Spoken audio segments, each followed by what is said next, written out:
Tante le tematiche regionali aperte sul campo della politica che il deputato del PD Giovanni Panepinto all'Ars ha affrontato nel corso di un incontro avvenuto qualche giorno fa con la sua corrente politica fianco a fianco e che lo stesso intende affrontare al rientro delle ferie estive, tra cui i problemi dei lavoratori forestali, per cui si pensa di dibatterle in una conferenza programmatica regionale qui ad Agrigento, la formazione professionale, la viabilità infrastrutturale, partendo dalla progettazione della Gela Castelvetrano e della famosa Mare Monti, e per lo sviluppo locale del polo scientifico di Bivona, da fare in collaborazione con l'Università di Palermo. Situazione politica dopo lo scandalo che ha interessato il Presidente della Regione, qual è? Diciamo, si è raggiunto un accordo, un equilibrio, si andrà avanti?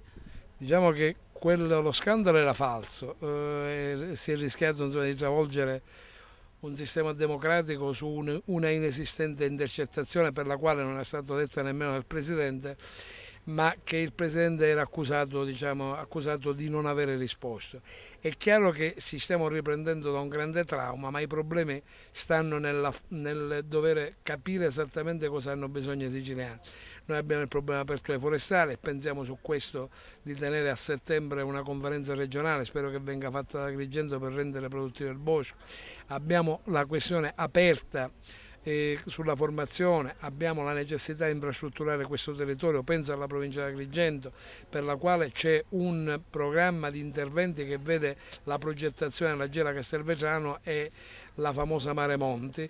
I soldi di cui parla Renzi potrebbero andare una parte lì. Ho presentato un disegno di legge insieme all'Università di Palermo, al Polo Scientifico di Bivona sullo sviluppo locale per le start-up, cioè una parte delle risorse degli obiettivi tematici della nuova programmazione 3 e 4 debbono essere utilizzati in tal senso. Abbiamo tante questioni aperte e vanno affrontate. Allora, parliamo anche della Sagra di Bivona, siamo quasi pronti, tutto è pronto, il programma partirà il 22 e 23 agosto, quali le novità di quest'anno?